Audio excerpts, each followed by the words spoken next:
Welcome to Joy for the Journey, the podcast where we explore the winding paths of purpose, faith, and joy. I'm your host, Joy, and I'm thrilled to embark on this transformative journey with you. Are you a woman seeking more than just existence and a soul yearning for fulfillment, purpose, and unwavering joy? Well, you're not alone. In this sacred space, we'll navigate the highs and lows, the doubts and triumphs, and the divine whispers guiding us toward our true calling. Through candid conversations, inspiring stories, and practical insights, Joy for the Journey is your compass, your confidant, and your catalyst for embracing the abundant life God intends for you. So if you're ready to reclaim your joy, renew your hope, and rediscover the woman God created you to be, join me on this adventure. Let's walk together step by step towards a life filled with purpose, passion, and unbridled joy.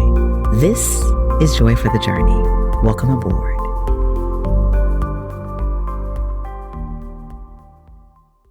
Hey, it's Joy Jackson of Speaking of Joy, and welcome to Joy for the Journey. I am so excited that you are here with me today as we continue to walk this path of purpose together. You know, my goal, my prayer is that every time we come together through this podcast, that you are truly blessed, encouraged, and inspired to not only walk in purpose, but to enjoy the journey along the way. I mean, what's the purpose of a destination if you don't enjoy the journey? I'm from Houston, and a lot of people always talk about driving from Houston to Dallas, and a lot of people say that they don't enjoy the drive from Houston to Dallas. And part of the reason is because there's nothing to see. It's not a super exciting road trip. It's literally just flatlands going from here to there with some small towns along the way. And if you make the journey so much, then you really don't enjoy it as much as maybe people who don't. That's kind of how this journey of life is. Sometimes along the way, the journey can truly just be boring. Nothing to see here, just going through the motions. But then there are moments along the journey where they are exciting, where you find new and amazing possibilities and opportunities. And I hope that that's what this podcast is doing for you, and that while you're on this journey, you are indeed finding all the joy and having all the joy that your heart can hold. Well, let me tell you, this conversation is going to be one that kind of challenges our journey and the joy because it's a stifler. So don't turn off the podcast, keep listening. But if you're like me, this is truly a stifler for you, and that is perfectionism. I know. We've heard people talk about it a million times, and people always tell you, stop being perfect, do your best, but you don't have to do 100%. And that's all true. But I want to look at why we get there. How do we get to perfection? How do we get to everything having to be 100% in our lives all the time? Because the truth is, it's not reality. And for most of us, it's killing us. It's depressing us. It is causing us undue stress mentally, physically, emotionally, psychologically. We are just all over the place because we're striving for perfection. So this episode, I hope, will challenge you in a number of ways. I also hope that it will give you encouragement along the way so that you know, hey, first, you're not alone. Welcome to the side of the world where people want to be perfect. But I also hope that it challenges you to think differently. It challenges you to behave differently. And ultimately, it helps you restore your joy. So let's talk perfection, shall we? And so before we start, I want us to look at 3 definitions, okay? Y'all know I believe in level setting. So the first definition we're going to look at is the word perfect. Pretty simple, right? Perfect typically means or refers to something that is entirely without fault or defect. It's completely correct or precise and fully excellent in every way. In other words, it's a state where everything meets the highest possible standards. Just go with me. The next one is perfection. Perfection. And it's the condition, state, or quality of being free from all flaws or defects, or being completely correct or excellent in every possible way. It represents, check this word out because we're going to talk about it, an ideal standard or level that is theoretically attainable, but often considered practically unachievable in most scenarios. So look, even before we go any further, how perfect and perfection immediately show a difference. They both have the idea of things being excellent in every way and everything being free of flaws and defects. But just adding the ION onto perfect changes the dynamics. So now when we're looking at perfection, we're talking about ideal standards, theoretically being attainable. So look how easily we are changing the narrative just because we have now gone from an adjective to a noun. I know that doesn't seem like a lot, but if you really think about how we've taken words and allowed other meanings to be brought to them, that's really what we've done with the word perfection. So here's the truth. There's really nothing wrong with the word perfect. In fact, the Bible talks about being perfect. Matthew 5:48 says, "Be perfect, therefore, as your heavenly Father is perfect." Now we know that God is perfect. We know that Jesus walked this earth without blame. He was perfect. But what it's saying is that we should strive for spiritual and moral excellence, and that we should reflect God's nature in our lives every single day. So the Bible talks about perfection. It talks about that you have peace so that you may be perfect, not lacking anything. The Bible talks about being in perfect peace if you keep your mind stayed on God. So the Bible talks about perfection, but we as the world have taken that term and made it something negative because we've set some standards to it that the world uses to define perfection. And so we've defined perfect and we defined perfection. So let's talk about perfectionism. That's defined as a disposition to regard anything short of perfection as unacceptable. It involves setting excessively high standards, which we keep talking about, but it's accompanied by overly critical self-evaluations and concerned about others' evaluations. So think about that. Perfectionism says that if I'm not perfect, which means without flaw, which means achieving some ridiculously high standard, then there's something wrong with me. You see the progression of this, just that word perfect? So if we're not careful, we will find ourselves shooting for perfection, becoming perfectionists, trying to live out a perfect life, which is truly, friends, unrealistic. So before we go any further, I want you to just digest those definitions because they progressed. There was nothing wrong with perfect. It's when we strive to be that with some unachievable standards, with some unnecessary pressures on ourselves. That's when perfection truly becomes a problem. And for most of us, that's where we are. If you really think about it, for most of us, we are at the point where we have tried to be perfect and we have tried to achieve perfection. And now we battle with perfectionism. I know I do. Absolutely do. And I am continuing to challenge myself to just be okay. And here's what I'll tell you. I'm not one of those people that's going to subscribe to the theory of, oh, if you do a C, it's good enough. That doesn't work for me because I'm a person who never made a C in life. All through school, A's and B's. Graduated from college with a bachelor's with a 3.8. Graduated from college with a master's with a 4.0. I don't do C's. And so to tell me that it's okay for me to make a C in life is not going to encourage me, motivate me, give me peace, or help me in the struggles of perfectionism. So it doesn't matter to tell me that. To tell me 80% is good enough, that doesn't work for me because an 80 to me is almost a C. And so you can see how we have spent our lives being conditioned to understand perfectionism in one way, but then being told that we just can turn that button off and everything's going to be okay. I don't know about you, but that's not me. I can't just suddenly stop being a perfectionist. I've tried. Lord, I've tried. I'm like, Lord, take it from me. But I realize I've got to do the work because perfectionism is all about me. Because God has asked me to be perfect in my walk with Him. God has asked me to be perfect in how I treat, meaning model my life after Him. But my lack of perfection and the stories I tell myself have nothing to do with God. Because listen, when it comes to God, I'm like, I'm doing the best I can, Father. Thank you for your grace. Thank you for your mercy. Thank you that you love me in spite of. But isn't it amazing when it comes to the world stuff? I beat myself up and I'm overly critical. I'm overly frustrated. And now I feel like a failure and I'm mad at myself because I didn't do something or didn't get something done up to the standard that I set for myself. So perfection is a real thing and I want us to talk about it, but I want us to talk about it from a different perspective. Really, let's talk about why we're perfectionists and what the pursuit of perfection has done to us. So the first thing I think that causes us to have challenges with perfection and really struggle with perfection is because of society. I get it. We try to act like it doesn't impress us. But social media, for me especially, will cause me to compare myself. I don't look like them. I don't act like them. I don't walk like them. My house doesn't look like theirs. My car is not theirs. And so instantly I put myself in a mindset of I got to do more, achieve more. Even with speaking of joy, there are some days that I am absolutely comfortable with the trajectory that God has me on and the time that it's taken. But then there are other times where I'm like, God, I should be further along. God, I should be in a better place. And I'm just really kind of frustrated about it. Not because I'm not okay, but because I'm looking at other people. We are a culture that idolizes perfection.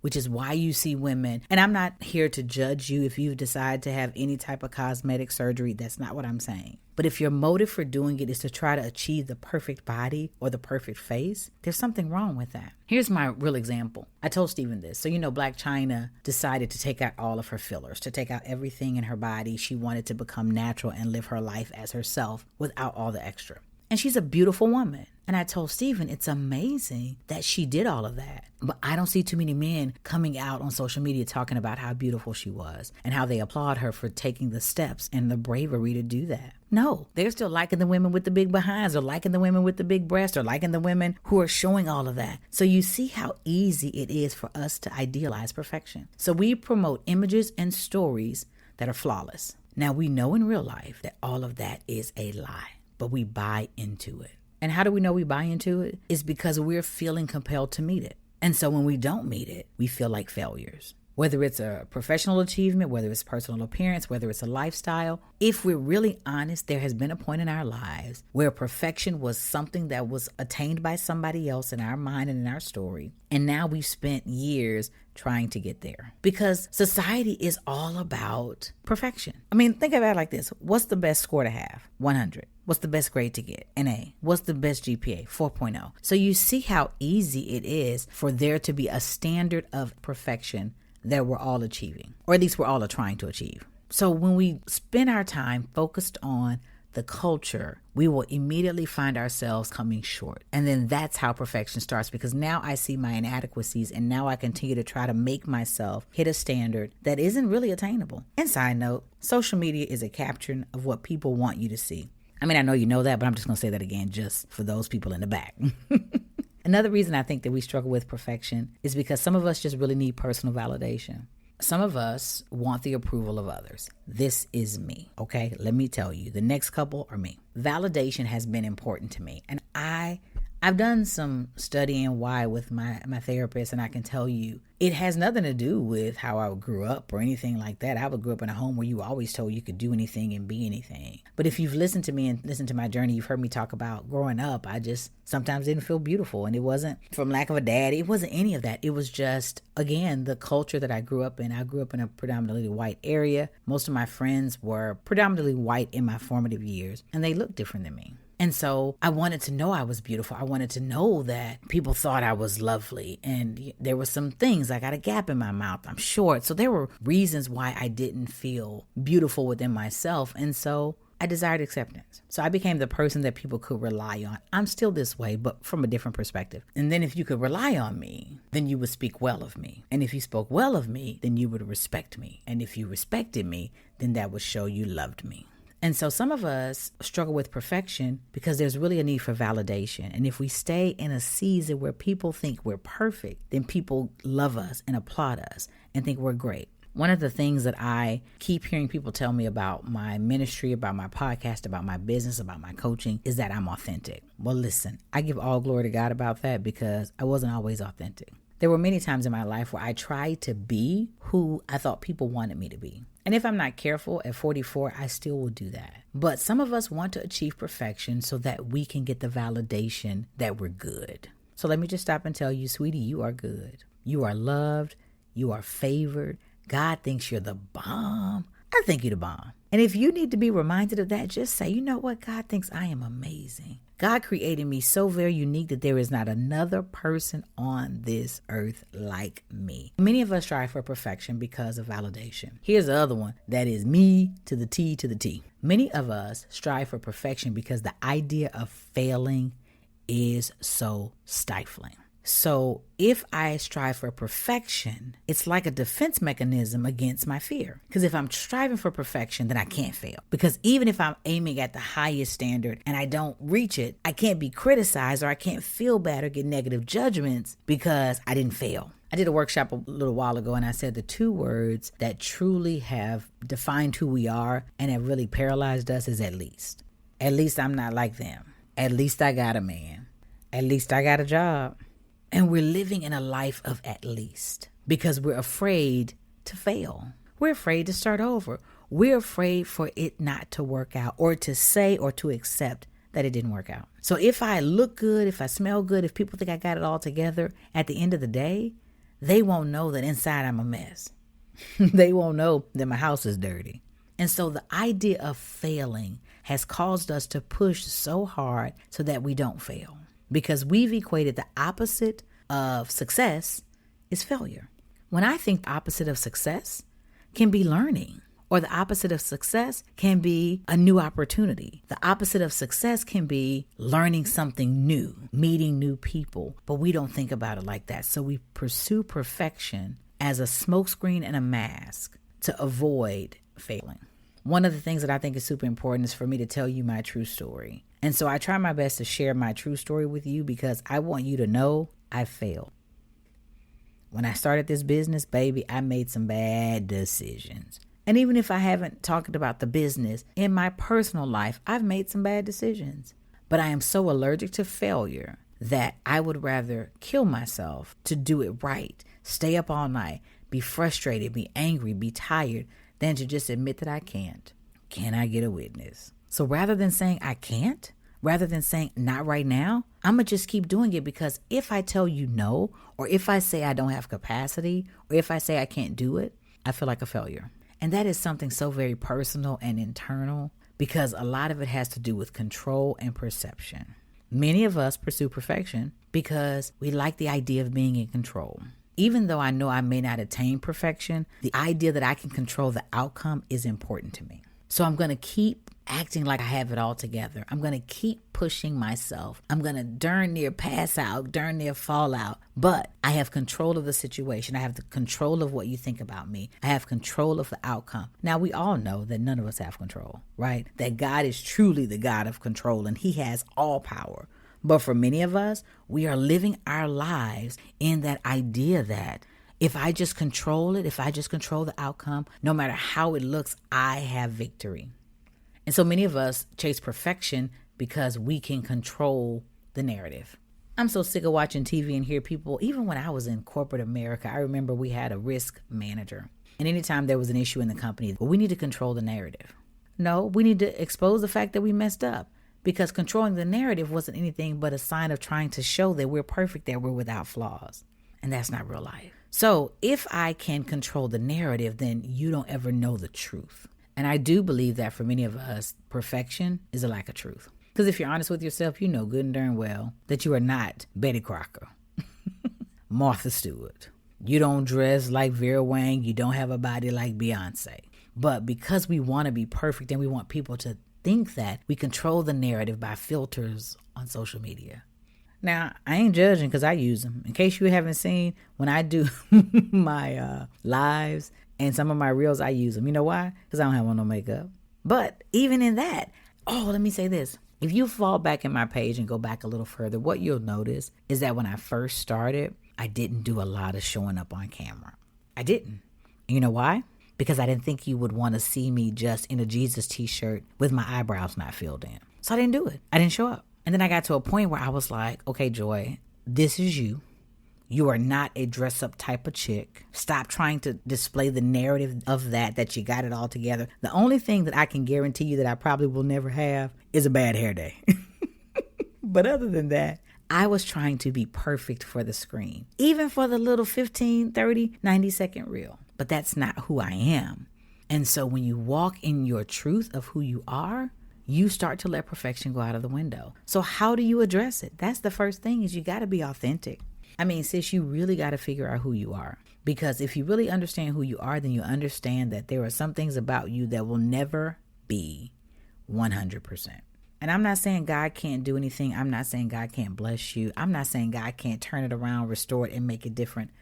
But I am saying that there are some parts of you that are flawed and that will continue to be flawed. And then if you get one part of you ironed out, another part of you is wrinkled. Think about when you're ironing a dress. When you start ironing that dress, you lay it out on the ironing board and you iron. And as you get those wrinkles out, you got to keep turning that dress over, right? To keep ironing all the wrinkles out. Then when you get them out the bottom, you got to do the top. You got to do the collar. You got to do the sleeves. The same thing with our lives. In order for us to look and appear like we have no wrinkles, we got to iron that stuff out. And the way you do that is through authenticity. Who are you in real life? And if you don't know who you are, ask this question: who do you want to be? And I'm not talking about who do you want people to see. I'm talking about who do you want to be? When it's all said and done, when the curtain closes and we all say we want to hear, well done, thy good and faithful servant, you've been faithful over a few things, come on up, I'll make you ruler over many. That's what Jesus and God are going to say. But what are people going to say about you? Something to think about. So the first way to combat perfectionism really is to know who you are and be authentic in it. The second way is to give yourself grace. You are a work in progress, period. You're not going to get it all right. And the more you try to get it right, the more you'll realize your inadequacies. And the reason that's important is because you can't do anything without God's strength. Try as you may, the woman that you will become is only going to be through God's grace. So you've got to give yourself grace as you're going through the process. You may have a good day today and a bad day tomorrow. You might feel like a victor today and you may feel defeated tomorrow. You may get out of bed today shining and smiling. You may not want to get out of bed tomorrow. I'm telling you, all of those are the beautiful canvas of who you are. But when you start to walk in that, you start to remove the idea of perfection, because perfection is an ideal. It's a thought in your mind. And if you're not careful, we know that the enemy can speak thoughts into your mind. Now, he can't control your mind, but he can deposit, right? He can do it through what you see, what you hear, what you feel, your environment. He can start to do that. And so for many of us, this ideal that we have isn't even from God. Because when God talks about being perfect, he is not talking about that you never make a mistake. Because if we never made mistakes, there would have been no need for Jesus. What it's really talking about is a pure heart. What it's really talking about is a desire to live for him. What it's really talking about is a need to walk according to his principles. It is not about not disappointing God or your husband or your children or your job or your family. Stop beating yourself up. You're human and you will disappoint. Likewise, they're human and they will disappoint. This is why we have grace. Because it's unmerited. We didn't work for it, and God gave it to us. And he wants us to give ourselves the same grace. Now, shall we continue to abide in sin so that grace may abound? Paul says no. But what he is saying is we thank God for his grace, because that's what we can use when we're trying to put ourselves up against something that we will never, ever attain. So give yourself grace. When I was going to therapy, one of the things that I was adamant about is my kitchen had to be clean before I went to bed. How many of y'all can testify to that? My kitchen has to be clean before I go to bed. So I would get off of work, and this is when I was corporately working. I would get off of work, I'd pick up the girls, I'd come home, I'd immediately start dinner. I would be fully dressed in my work clothes. I would start dinner. I would do 20 other things before I even undressed. And I would be mad at Steven because he would come home, kiss us, and go sit in the room and sit and watch TV. Take his time to get undressed, change his clothes, and then he would come out. And I remember complaining to Miss Debbie about that. And here's what she said. Why aren't you doing that? And I was like, well, I got to do this. I got to do this. She said, says who? What would happen if the dishes stayed in the sink overnight? I was like, oh, I don't know, because I would never do that. And she said, try it. When I tell you, it was like itching because I saw the dishes and I kept looking over at the kitchen. It was like the dishes were like, psst, psst, you're not going to clean us up. But what it did was it freed me of the idea that my home had to be perfect. Because who was I trying to impress by having the dishes out of the sink? Steven. I wanted him to say I was a great wife. My kids, because I wanted them to learn how to keep the kitchen clean and grow up and say I'm a great mother. But I was killing myself in the process. There are some things that you are doing in your life right now that are really killing you because you're trying to match some ideal. I love the Cosby Show, but I think they messed us up. I think they messed us up. They took 20 minutes and resolved every issue, never had anything out of pocket, out of place. Claire was always good looking when she showed up. That's not real life. And so we have subconsciously created these ideals that have us striving for something that is unattainable. So we got to give ourselves grace. And then the last thing we have to do is realize our capacity. We talk about it in boundaries. We talk about it in everything else, but we've got to learn to say no. Especially when we're talking about perfection. Some things just don't work for us. Some things just don't gel with us. Some things are not for us. And we've just got to say no, because the more we say yes, the more we accept, the more we are trying our best to reach a standard we'll never reach. We'll never reach it. So we got to say no. No to the thoughts, no to the ideas, no to the expectations, no to other people's thoughts or expectations. And we've got to just say, this is what works for me. This is what makes me healthy. If you don't like my hair, okay. If you don't like the fact that my kitchen looks like this, okay. If every time I'm worried about what you're thinking and I'm trying to impress you, sis, that is a sign of perfectionism. And I come against that right now in you and in me. So we're works in progress. But I hope this challenges you and encourages you to truly, truly, truly dig deeper into why perfection is so important to you. And you may not call it perfection. You may call it people pleasing. You may call it trying to make sure everyone's good. You may call it high standards. It's all a form of perfectionism. So I challenge you to identify where it's coming from. And then I challenge you to pray about it. Truly ask God to help you to have his standards for your life, his standards for your family, his standards for your body, his standards for your finances, his standards for your relationships, his standards for your worth. Ask him to help you see you as he has created you. Ask him to help you understand that you'll make mistakes, but that his grace is sufficient and that he gives you mercies every day. Great is his faithfulness. So even if you fail, a just man falls 7 times. And then ask him to take control of your life. Hey, God, listen, I've tried to do this by myself way too long. I give it to you. That's it, ladies. I hope that this has blessed and encouraged you. I hope that it challenges you. Share this with another sister who you just had this conversation with, because I guarantee you we're all pursuing perfection when we should be pursuing purpose. I'll talk to you soon.